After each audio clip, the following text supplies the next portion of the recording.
Okay. Good morning and welcome to episode 15 of the Digital Marketing Insights Blab with B2B R&D. I'm Craig Yaris, the COO of B2B R&D, and joined by Ellen Williams, the CEO, as always. Good morning, Ellen. Good morning. Yes, I am always the CEO. Yeah, okay. It was my first intro. It's so perfect. I loved it. Okay. We can start again if you want. No, that's okay. Perfect. One of the things about these live video is the reality, the realism, the humanity of it. So you know what? The humanity. The humanity. So how are you? I'm good. I'm good. It's Friday. Yes. And now I hear an echo. Is that you? I don't hear an echo. Okay. Then we should be good because you're the one recording. Okay. Yes. No, I don't hear an echo at all. So the holidays are upon us, and what do you think? Is it a scramble out there for marketing? Is marketing for B2B organizations done for the year? What's your take on digital marketing in the B2B world mid-December? See, you clarified it in the B2B world. I was going to answer yes to both of those because I think the business to consumer marketing is always a scramble this time of year. It starts around, October, I think, is when it started this year, which it's starting earlier and earlier, but our research seems to show that it started around October this year for the business to consumer, and it just gets more fast and furious. For B2B, my gut says that it's vacation time. You started with it's the holidays, it's Friday. I do see a little bit of things slowing down right now. What about you? What are you seeing out there? I'm in Florida, so I'm sort of giving you the impression I get from my neck of the woods. And I know, you're in New York, so what are you seeing there? Are things slowing down B2B wise? I don't see them slowing down B2B wise on a personal basis. And what I mean by that is the in-person. So events are a great way to market. Whether you're the one actually hosting and conducting the event so that your brand is everywhere and people recognize the event as being yours, or going to networking events where, networking is part of marketing and sales. They're all sort of tied together. And so certainly, you said New York, but specifically Long Island, there are a lot of business events, most of them holiday celebrations, but still organizational events that people are definitely still conducting business. Now, this year, I've noticed more than any other that the business community is heavily involved with the nonprofit community. There's a lot of charitable things going on. So Toys for Tots has always been a holiday, business charitable. But there are more nonprofits that are out networking over the course of the year. And so prior to Thanksgiving, at least on Long Island, some of the businesses connected with a nonprofit that offers food and clothing for homeless. And the woman running the organization said, no one thinks about it, but we really need socks. Because when you think about donating clothes, you take from your own closet. Yeah. I never donate my socks, God, no. But so that you would, okay, duh, that makes perfect sense. Socks and of course, undergarments are things that are needed. So there's a huge sock drive going on. And so all the networking events, people are bringing socks. But I think that's a great opportunity to get the business community out during the month of December. You can feel good about contributing to a local cause, and it's also a really great icebreaker. Hey, did you bring socks? Where did you get your socks? So it starts that conversation. And certainly networking, as valuable as it is, sometimes it's not easy. No, absolutely. And I like that. So where'd you get your socks? Um, that's very interesting because I'm actually seeing something very different here, that the events have, even weekly events are now either every other week, or I'm getting emails that say, we're going to go on hiatus now for the holiday season. So at least things are alive and kicking on Long Island. That's good to know. Now, funny enough, summer on Long Island is when a lot of those organizations take their hiatus, more in line with the school year, and vacations, I think, which in Florida, may be a different mindset. Yeah. Sure. And not only that, our vacation schedule for schools is very different. We don't have the February. We don't have the same April that you guys do. So yeah, things continue here through the summer, especially.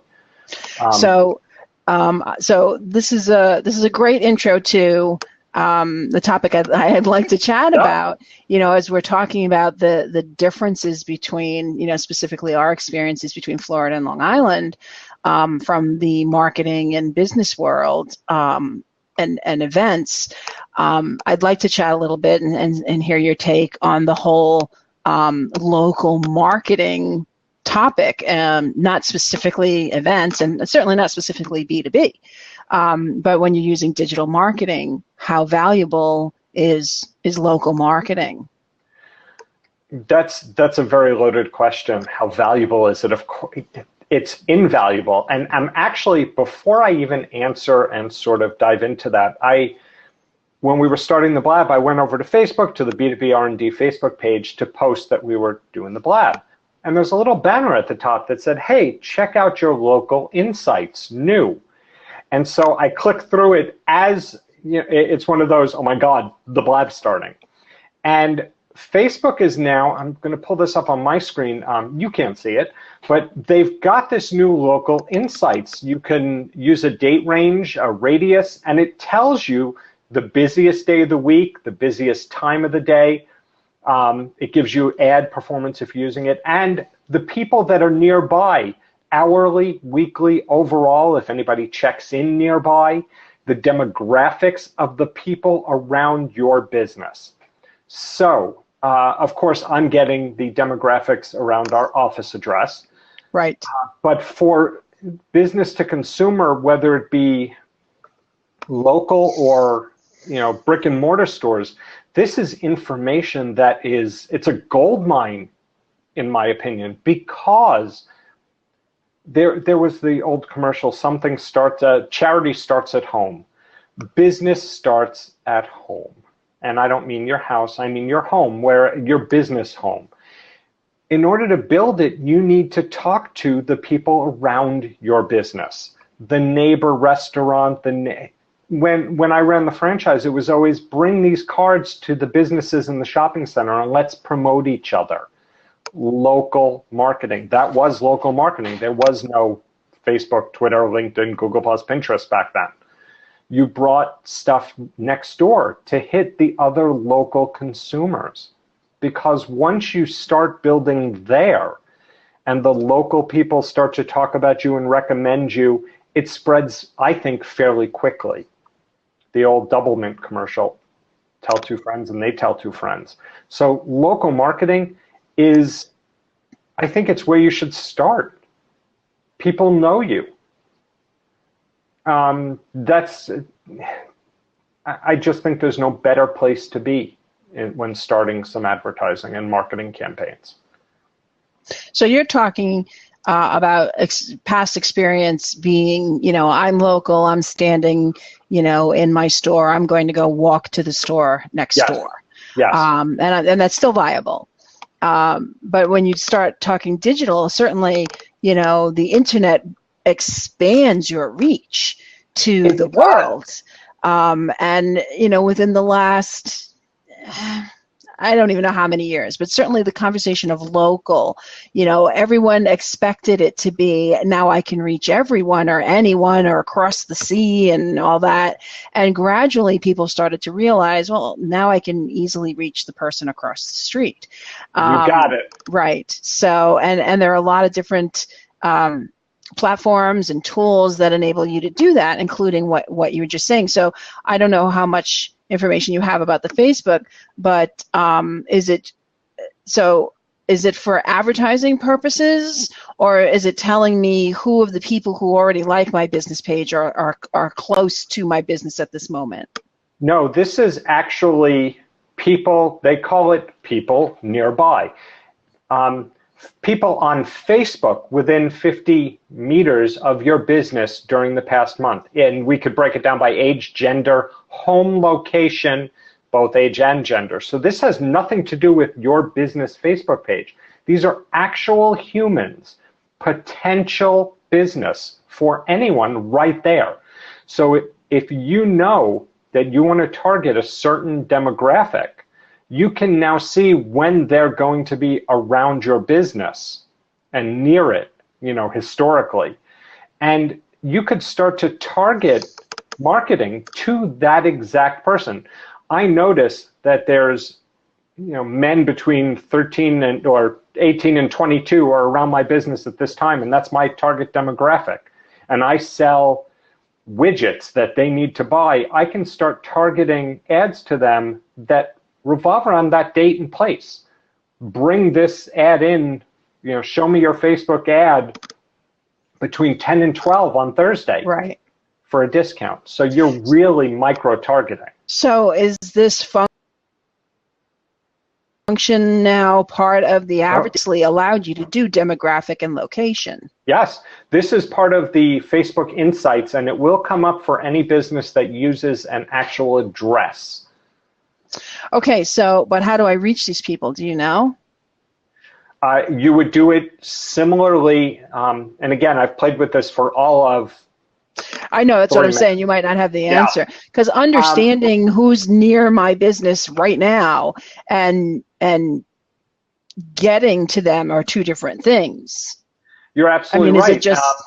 Is it just better understanding what time of day? I mean, can you put ads out on Facebook and specify a time of day? I don't believe you can. No. But your ad can be written to specify time of day. So bring this in at this time.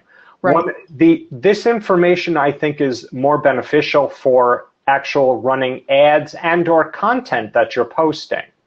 And what's interesting is, according to the local demographics for us, 97% of the people around our business are local. 3% are traveling. Now, unfortunately, I don't know where they're traveling from. Now, maybe there's an interesting way to marry the digital and non-digital, since you started talking about the business cards. Maybe you put a sign up in your front window between the hours of 10 and 12 because your target demographic actually walks by then. Yes, absolutely. It's that kind of thing. Having that information makes this local marketing that much more successful, or potentially successful, I think, because you know when they're in the neighborhood, when they're driving by, walking by. All of a sudden, that little sandwich sign can be used to really, significant advantage, marrying the digital and the traditional. Yeah. So really interesting stuff for B2C. Yes. Or even B2B, because you do have, professionals with, a shingle, right? They have their office, lawyers, accountants, that are B2B. But I'm not sure you're going to get that kind of demographic, but you'll get the information, but here's the thing. I wouldn't just be driving by an accountant's office and go, oh my God, I need to do my taxes. I'll go do them right now. No, but I could be walking, on a nice day, right? You have it's especially in New York and in other, more suburban areas. You have the stores next to each other. If I'm walking to the dry cleaner, and I'm walking by, a professional, storefront, I may not know they're there, but if they're putting a sign up and know that I walk by on a regular basis, don't go and get my dry cleaning, it's enough, and we've talked about this, how many touches does it take, right? So I walk by and all of a sudden the signs I'm reading are more relevant. Yeah. So yes, I'm not going to, oh, I need an accountant right now, and there you are, right? But, if I'm going by, now it's December, January, you start thinking about taxes, for your example. And if I've seen, relevant target marketing as I'm walking by, it sticks with you. And it may actually be that impetus, well, I really don't like my accountant. This guy has been giving me that really targeted good information. It's almost like he's talking to me. Oh, so there's the key, right? And that's, and to change topic briefly, a lot of the research we've been doing lately has brought to the surface how content is going to be so much more important in 2016. Not that it hasn't been important now or in the past, but it's really seems like it's coming into focus. And I think feeling like someone's talking to you is going to be what puts your content over your competitors' content. It's not just going to be, I'm the thought leader, I'm the expert, listen to me. It's going to be, I'm the thought leader, I'm the expert, I understand you, and I'm speaking to you. Mm-hmm. What do you think? Oh, I completely agree. You could take it from just the simple, when you get an email, from somebody you don't know, and it says, "Dear Sir," "Dear Madam," or worse, "Dear Sir/Madam." That's really, it's a billboard. But when you get the email that says, "Dear Craig, I was checking out the B2B R&D website, and I noticed that you do X, Y, and Z research, and that you have your proprietary database, and I'd love to talk to you about how we can do X for you." That's going to make me, step back. It took a second. You actually are talking to me. You're now, I may not need you, but you've made me think that I do. Right. You brought something up that maybe I need. And I think our content needs to do that as well, across the board. Yeah. We need to. I think to your point, the introduction's good, the personalization's good, it's relevant, not I've been to your website, right? It's the name of the website, referencing a service or a product that they found there. So that's a good approach. I think if we look in the bigger picture of content, maybe in sort of the blog post and the greater awareness, I think it also needs to touch on, I understand your situation, or I've been in your shoes kind of communication. So in your example, they're, for lack of a better word, guessing. But that's not quite right because they did the research. Right. But they're anticipating you might need services. I mean, I have, I get them on LinkedIn a lot. The good news about LinkedIn, so here's some interesting information about LinkedIn. And I've said this before, right? I was with Constant Contact for 4 years, regional development director, fine. I happily launched the new B2B R&D business with you. Now my title is CEO, and I'm inundated with all these, I want to meet you. Oh, how exciting. I'm a CEO. Everybody wants to meet me. And they all turn into just sales pitches. Mm-hmm. Now, the last couple of weeks, I am in the trial for the paid version of LinkedIn. I got one of those, hey, try it for free. So I figured let's click on it and see what the difference is. Here's the difference. I must be noted that I'm a premium member. There's some right. So I've been getting requests from more appropriate people. And I don't mean that people were inappropriate, but just appropriate from a connection of the type of business I have and what I would be interested in connecting with, not just someone trying to sell to someone with a title. So I decided, let's find out what happens. And I said yes to a few of them. And I got the same sales pitch email, only better. Very much in line with what you were saying.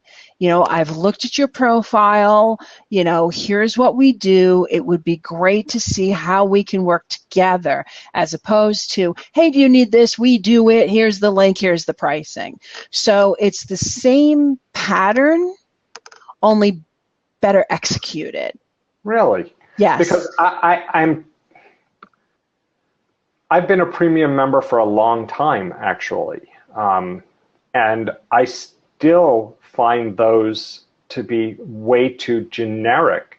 Now, if you look at my LinkedIn profile, yes, I would agree with that. There's an element of them being generic, but they're more collaborative than, you know, thanks for connecting. Here's what we do. Buy from us. Okay, they're more here. Yes. Thanks for connecting. We like what you do. We've seen what you do.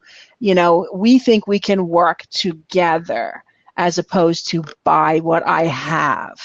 So, and that's the difference I'm seeing. Now, I don't know if it's because I've, you know, become premium in the last couple weeks, or if it's because people are better understanding that doing it the other way doesn't work. Yeah, I think it's a combination of both. It has to be. And strictly based upon my own experience, for nothing else. I got one of those, just so happens, within the last 2 weeks. The gentleman had said, I've checked out your profile. I see you're an attorney that practices, you know, in this area, and I do this, and I'd love to work with you. And I went to my profile because my thought was, did I make a change that would give somebody that impression? It just, I'm not seeing the whole picture there. It's not like I make a big deal out of being an attorney. In fact, you'd have to really read the profile to find that. Or search it. Yeah. And it might have been you came up in a search and that was the end of it. So so again, it comes back to the importance of doing the homework so that the personalization of the content is correct, right? Yes. Especially on LinkedIn, you know, because I have my whole history there. It's all right there. But besides that, I have my whole history there. So if you were searching for something that I no longer do, I could potentially come up in that search. And then people need to take the next step and say, okay, I've taken all of LinkedIn and I've been able to bring it down to a smaller subset. Now I need to take the time and read each of these to make sure that what I was searching for is not 10 years ago, it's actually today. Right. And it's that extra effort that people are going to, now I'm going to swing it back around, that we as marketers, as business people, as whatever, are going to now need to take that extra effort to connect. Because if we're blogging, posting content, it doesn't matter. On LinkedIn, sending emails, if we're not connecting with the intended recipient, it's not just a delete on an email or ignoring something. That could do real damage. All of a sudden, I don't want to see emails from you because you're just yelling at me. Your posts are yelling at me. You're not connecting with me, and we're done. And I think if I'm there, if we're a connection, there was something. If I've liked you, followed you, there's something. But once I'm gone, I'm not coming back. Yeah. So I think that we're going to, the whole, and I'm going to use the term industry, the B2B markets, the B2C markets, they're all going to need to start working harder, I think, to make that connection. I agree, because I think those who do are going to, lo and behold, potentially raise the bar, which it needs to be done. Yes. So those who do it are going to set a new bar. And so people are going to be more easily deleted, and people are going to find it easy to delete, right?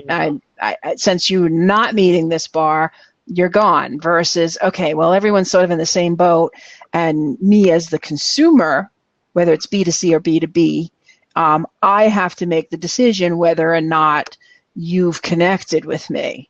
But when all of a sudden people do start connecting, the gap will be obvious. And now, as the consumer, again, the decision is made for me. Oh, it didn't come in talking to me. You didn't take the time to look at my website or know anything about me.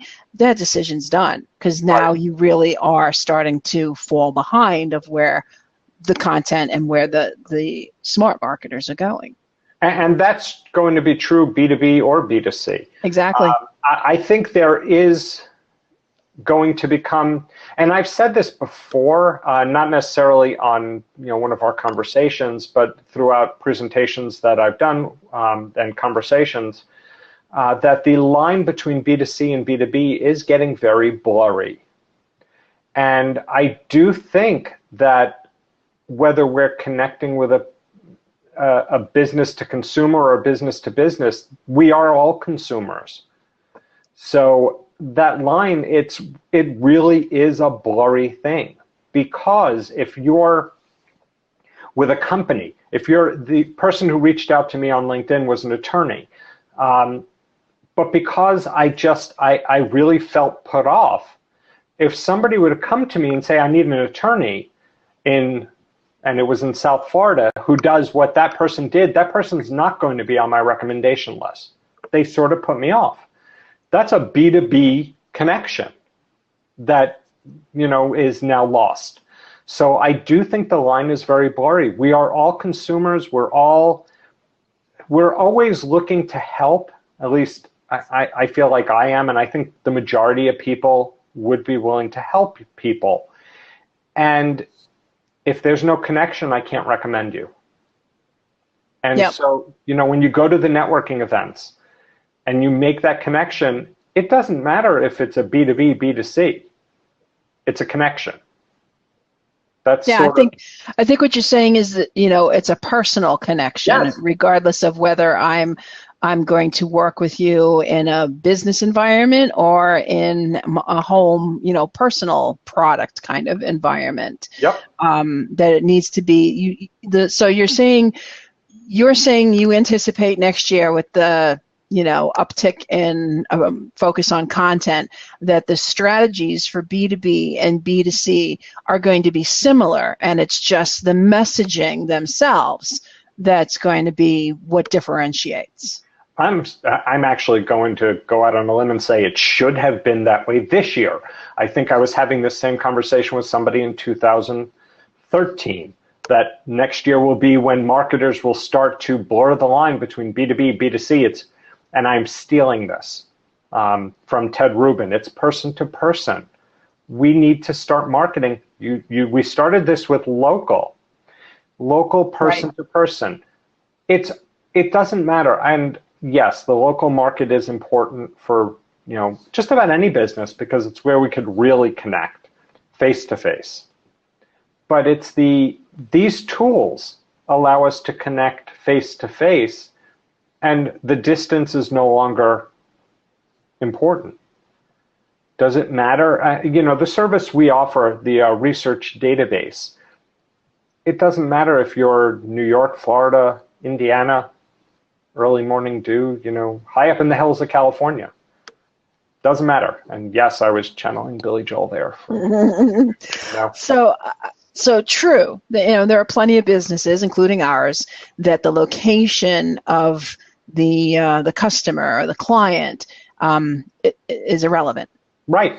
However, there's value in local, and I think even more than the networking that we've already covered. So if we talk about how to bring digital marketing and how to leverage digital marketing for local, certainly one of the things you've already said is demographics and advertising is an element. Mm-hmm. But from a true, let's really true content, digital marketing, and not advertising. I think what I've seen certainly on Long Island is how the personal connections in person turn into connections on social media, specifically, LinkedIn. So I'm meeting people at networking events, and this is probably not unique to Long Island, but you meet people at a networking event, you start talking to them, you go find them on LinkedIn, you get their business card, and you make the connection. But what needs to happen then is the continuation of the local, not necessarily exclusively the connection, right? So I connect with someone, I want to maintain that, otherwise what did we connect for, right? You need the follow-up key. But from a local perspective, so if I start liking posts of people I've met locally, if I start commenting on posts of people that are local and other local people start commenting, and all of a sudden the next time I see you in person, hey, I saw that post. Hey, I saw all these people talking about it. Or I meet someone and they say, gee, I saw you commented on so-and-so. Can you introduce them to me? Which can happen in person as well as online. So I think local, from a social media standpoint, not just the advertising and the demographics, but it's taking those local conversations, bringing them to social media where you can not only continue them, but you can explore other conversations and potentially have one or two people start to emerge with an improved status in the business community that then turns into, well, now I want to extend what local means, and maybe it's my town, and then maybe it's my region, and maybe it's my state, and all of a sudden local becomes national because more and more people want to learn about you. So I think it's not always about the advertising. It doesn't have to be about the business page or the Pinterest or this, or, it's not one thing. It's the content. It comes down to the content. I'm saying things that resonate, right? I'm saying things on social media that you, whoever you are, feel like I'm talking to you. Oh, I went through that same thing, or I was at, here's a funny example. And I'm going to toot my own horn here. So B2B R&D had a local event on Long Island recently, and one of the sponsors sent out a follow-up email via constant contact, but the point being not a personal email, a bulk email to all the registrants because they had all opted in. And in that email, she said, it was great to meet you at this event run by B2B R&D. It was a great event. She was very generous and, offered me some praise. And then in it, she put a link to a video. I'd like for you to get to learn more about me. Click on this video. So I click on the video, and there she is talking about the event and saying what a great event it was, and again, graciously, saying nice things about me. So now I've gotten, for anyone who clicks on that, all of a sudden I've got that extra kind of promotion, that extra boost in status, because someone took the time to include me in an email and include me in a video. And I found that really interesting because it promoted, it did a couple things. It promoted her and her business in a very personal way, but it also connected her to something that happened locally in the community. And I found that an interesting strategy. So I think content is going to be something to certainly keep an eye on, because hopefully there'll be some fun experimentation happening in 2016. But I think really paying attention to local could boost a brand much faster than trying to utilize, the internet and digital marketing to extend their reach before their brand really has the kind of power that other people would be looking to do business with them in the first place. I completely agree, but I think it should be a marriage between the two. I think there should be, I'm going to consider what you were talking about as marketing, because you're marketing yourself in essence. But I think there needs to be a marriage of that. There needs to be a marriage of the advertising and the marketing to the right demographic. There needs to be a marriage of the online and offline, but all of it, and I don't care what it is, needs to speak directly to a human. Yeah. So I do think it's going to be a combination of all those things. I do too. Yeah, absolutely. But it can't be. It can't be that you're using the demographics in the advertising, but then your social media is trying to reach across the planet. Absolutely. There needs to be that strategy that says, this is what we're going to do. It's not, let's just try anything because, hey, it's the internet and anybody in the world could see it. But yet you're concentrating your physical efforts, within your town, let's say. Yep. No, both of those things needs to be a combined strategy. Businesses, I don't care, again, who you're going after. You can't just, hey, everybody else is on whatever the new hot thing is, therefore I have to. If it's not part of your goal and your strategy, you ignore it. Maybe you secure a username and you just leave it. That's why you don't go to every single event. Just because you can go to an event doesn't mean you should. Yep. Now, years ago, people were doing email marketing, and then social media came along, and those were the hot things. And then a few years back, we started talking about mobile as a strategy. That mobile is a strategy. You have to implement mobile and you had the non-mobile version and the mobile version of the website, right? Mobile was a strategy. Now, mobile is still, and is taken over basically as the strategy. If you're not communicating with people clearly on their mobile devices, you're really behind the times.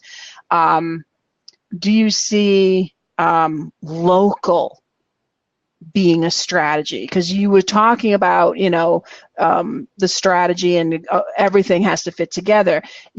Would you think that a marketing person could come in and say, okay, local is our strategy and everything we build needs to make sure we're focusing local? Is it possible? Absolutely. And if it's right for that business, then yes. But you don't ever want to go in there and do that without looking at who your current customers are. Of course, yes. You don't just walk in and say, okay, we're scrapping everything, let's just look. No, obviously, yes, you've gotten that far. But like I said, mobile was a strategy, and now it's a no-brainer. Do you see local as a specific strategy? I'm hoping that our eyes are open enough that we realize mobile was never a strategy. It should have been part of the strategy. Right. And I'm hoping that we've wisened up enough to say local isn't a strategy. Local is part of the strategy. It is not a strategy, and it shouldn't be. Just like today, mobile isn't a strategy. It's part of a strategy. You wouldn't call Facebook as the strategy. No, it's social marketing is part of a strategy. So all of those things are what's going to make up the marketing strategy for a company, not one thing over the other necessarily. So you see them all as elements? Yes, absolutely. They are all elements. Blogging is not a strategy. Blogging is not a strategy. It is part of the strategy. So I throw local in there with mobile, with social, with blogging, with website. The website's not a strategy. It's part of, absolutely. Email, it's not the strategy. It's part of. All of those things make up the strategy. And I'm hoping marketers are on top of their game enough to realize that those things are not separate. That's my hope for the 2016. Right. So the strategy is developed, and then everything you just said are elements Yes. are even in a different terminology, simply tools. Yes, absolutely. Absolutely. If a marketer comes in and said, your strategy is going to be local, what about, that, what does that mean? Here would be my question. What does that mean? What does that even mean? Your strategy is local or blogging. That doesn't mean anything. To me, that's a marketer who happened to read an article somewhere that said something about local marketing. And it was all of a sudden the be all and end all. Which is going to happen. Yes. Maybe absolutely. not as an industry, but there's definitely people going to be walking around going local as a strategy. Absolutely. There are, I've had conversations, as I'm sure you have, with marketers, small marketers, that, email is the strategy. And this is, every client gets the same email. That's the strategy, email. We're going to email. Great. But what about... Good start. Yeah. That's certainly a place to start. But that's, it wouldn't be the place I'd start. I don't think it'd be the place you'd start, but it's a place to start. Local could be a place to start. Sure. But we need to be thinking bigger. Marketers need to be thinking bigger. How do we, and when I say bigger, it doesn't mean worldwide. It means bigger than one tool. Right. One buzzword is the omni-channel. Right. Yes. Exactly. And actually, that fits. Strategy should be omni-channel. It should be that, look, we're going to need to do some local marketing, and we're going to do some email, and there's going to be some social media involved here. And yes, we're going to do blogging, and we're going to tweak the website, and SEO is involved here. So those are all parts. You wouldn't come in and say the strategy for this year is SEO. Great. Right. How do you get people there in the first place? Right. So that's my take on it. That's my take. It's not. Right. Yeah. It's not the be all and end all. It's important. But what if you don't want to grow? What if you are that local? What if you don't ship? I'm not sure I'm 100% in agreement with you. I see mobile as a strategy in retrospect, and it's whatever we were saying years ago. It sounds silly today.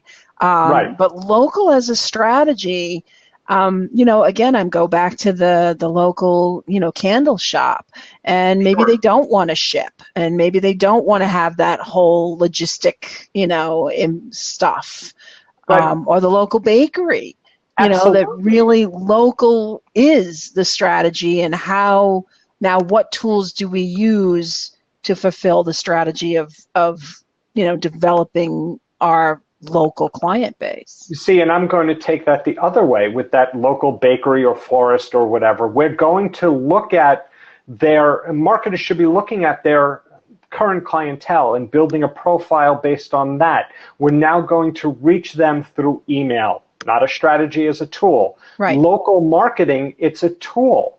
So we're going to use Facebook ads. We're going to use local Twitter ads, local LinkedIn ads if it's appropriate, because we can target that way. We're going to send them and connect them with local chambers where they can connect with people. So local is not, it's still, in my mind, still not the strategy. We take all those other things and we do them on a smaller basis, smaller scale. A smaller scale only by geography. Geography. I mean, we could still be doing, 20 different elements in this strategy. Yes. It's just reaching a specific geography. That's just it. The local is a geography. It's not the strategy. So we only want to target 3 to 5 miles around my business. That's it. Because people don't travel more than 5 miles to get bread. I don't know if that's true or not. But I certainly, for good bread, would travel.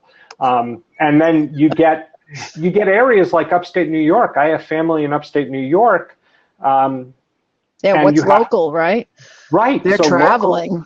Exactly. So if they, I went to college in Oswego, New York. It's right on the shores of Lake Ontario. It's beautiful, but it snows like hell. And really, the mall was 45 minutes away.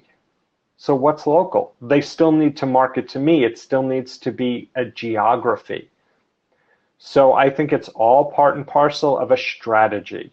Local, we want to target this area, 5 miles around my store. Great. So now let's do all those things, email, social, SEO, blogging, whatever it is. But we're going to make sure we only target that area. The chambers, the signs in the window, whatever it is, the print medium, it's all part of the strategy. That's why I don't think local itself is a strategy. All right. Have I convinced you? You did, actually. You did. You actually did. Good job. All right. That doesn't always happen. No, it doesn't. No. Go me. There you go. So we are 15 minutes left. Any other topics that you that's on the tip of your tongue? I'm exhausted. That was good. I made you debate me on that one. You did. I wasn't expecting it. I wasn't. You know what? I did pull something up, and I can't find it now. So I'm going to ask you this. It's sort of based upon part of our conversation. So you're trialing premium on LinkedIn. I'm a premium member. I have no idea if and when I pay for it. I've never actually seen a bill for it. So what do you think so far? Yeah, I know. That's it. The bill's coming. That's right. But I'm sure it's not expensive, so it's not one of those things that you would notice. The additional insights that you get about your audience, is it something you're going to keep doing? To be honest, I haven't taken as much advantage of it as I wanted to, because it's one of those, free trials. Oh, I have some time, right? It's just the mentality. Yeah. I have noticed though, and I'm on LinkedIn frequently. I just haven't really. I didn't dive into the additional functionality, but I have started to look at the people who are looking at my profile, and that I find interesting because you can see some of them in the free version, but now I can pretty much see all of them.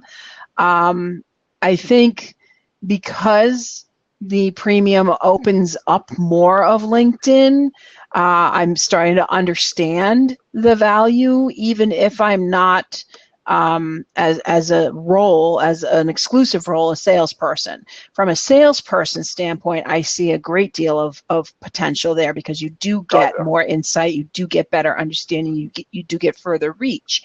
But if I'm not exclusively going to LinkedIn with that intention, I am seeing who's looking at me interesting, because I'm attracting the right type of people. There are a lot of marketing professionals looking at my profile. So that has led me to believe that my profile is set up appropriately for the types of connections that I want to make. So I suppose if the types of people coming to look at my profile didn't match the types of people I was looking to meet, that would prompt me to make some adjustments. Mm-hmm. Mm-hmm. But other than that, I haven't. I know I need to, and I want to, but with everything, we mentioned we have the event recently, and the holidays are here, so there's a lot of distractions going on, and that just has not had the opportunity to get to the top of the list yet. No, I totally understand that. I was just curious from somebody who recently converted. Like I said, I've had the premium membership for a long time, probably 3 years. And I got it from an invite based upon a nonprofit I was working with. And so it was to me, it was a no-brainer at the time. And I don't know if I use it to its full advantage now, 3 years later. Looking back, I feel like I've sort of squandered my premium membership a bit. Right. which is interesting as I step back and look at it. You know, Well, I LinkedIn do. itself has changed over the last 3 years, so that what you can do today is not what you could do 2 days ago. Last week. Pretty much. But, you know, certainly a comparison over the years, the value of premium now is different than what it was. Yes, absolutely. There's no question that there's much more value to the network itself today. I don't know if it's to premium or not. Again, not having been free for so long, I don't know what I have access to any longer that I wouldn't have had access to as a free member. Do free members, are they able to post to Pulse? Are they able to? They are, okay. Oh yeah, they would have to be because you had posted some, you know, a few things. Yep. You're Yeah, right, you can okay. publish. The searches are limited a bit. Yep. And what you can see on the profiles of the second and third connections are more limited. The number of in-mail is limited. Yes. So you know, they give you a taste of what you can do, right? Like any good business, you know, here's a sample. If you like it, then if you pay, you get more. You know, that's an appropriate business model. Absolutely. So I think that's the bigger difference. But I have to say, the people who have reached out to connect with me since I become premium, like I said, those that I did connect with, the follow-up was more appropriate. And the people, you know, and now it's my turn, so I want to go back and make sure that I continue that conversation, even if I'm not interested at this time in purchasing their services.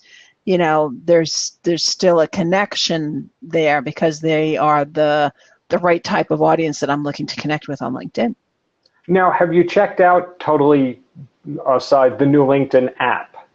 And I don't know if I know you're an Android and I'm an iPhone, but I'm curious if the LinkedIn app on Android has improved as much as the iPhone one. You know, it's changed.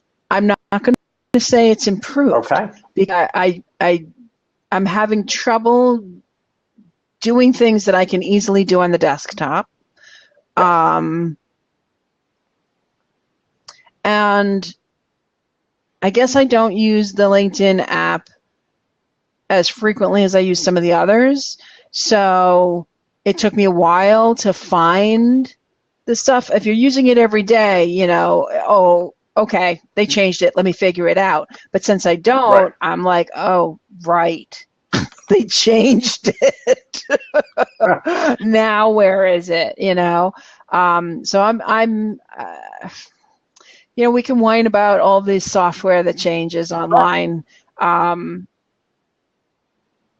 not thrilled with it. Okay. With the new, but you know, 2 months from now, I may be like, oh, you know, now that I've got it, now that I get it, it's fine. It won't look like that. Right. Now that I get it, they'll change it again. Yes. See, I think it's a little too Facebooky. Well, look at the popularity of Facebook. Yes. I'm not saying it's wrong. Yeah.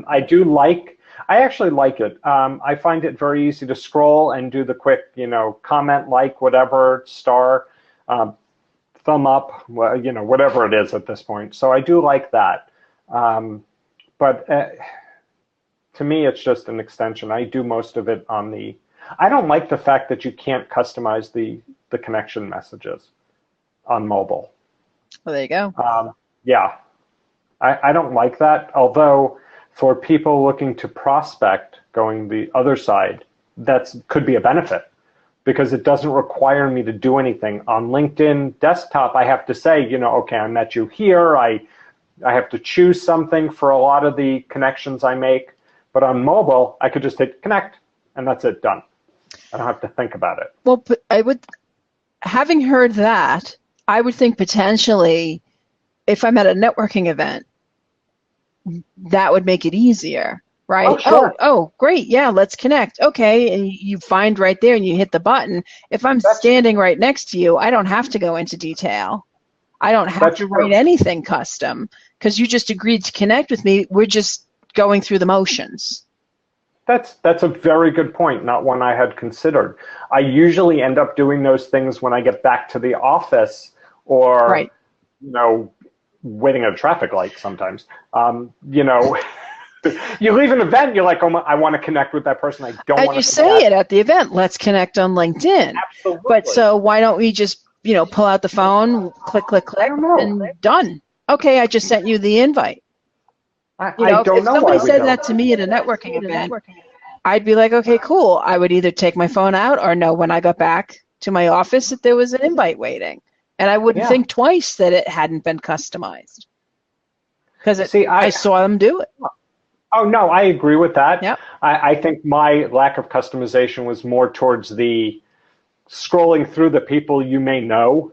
And it's like, oh, connect, connect, connect. But maybe I'd like to say to them, hey, I saw your profile. I see that, you know, as we spoke earlier, I see that you do X, Y, and Z. I'm very interested in that topic. I'm wondering if you'd be willing to connect so we could discuss it more.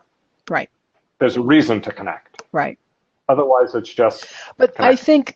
I think if you're in that mindset, you are sitting at a desk and you are sort of, you know, okay, this is the time where I'm going to go prospect. Let's see who LinkedIn is bringing up as people I should know, you know, or maybe you are going through the business cards you met and deciding which ones you want to connect with. I think, but for those moments, it sounds like they've made it really easy on the fly. When you meet someone, oh, let's connect, you know, 1, 2, 3, and the pleasantries have already happened, and you know, it really is just administrative at that point. Okay. I tend to use the LinkedIn app while I'm sitting in my car waiting to pick up my son from school. So, you know, you get there early and Right. I sit on the app. So, along with Twitter and some of the others. Right. Instagram, Snapchat.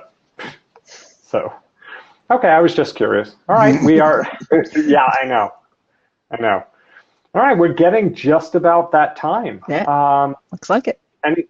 Anything else you want to discuss? We have about, I don't know, what is I see about 2 minutes? Let's see. I don't think there's anything pressing for the last 2 minutes. No. Be interesting. Well, it'll be interesting to see how everything plays out. Hopefully sooner than later.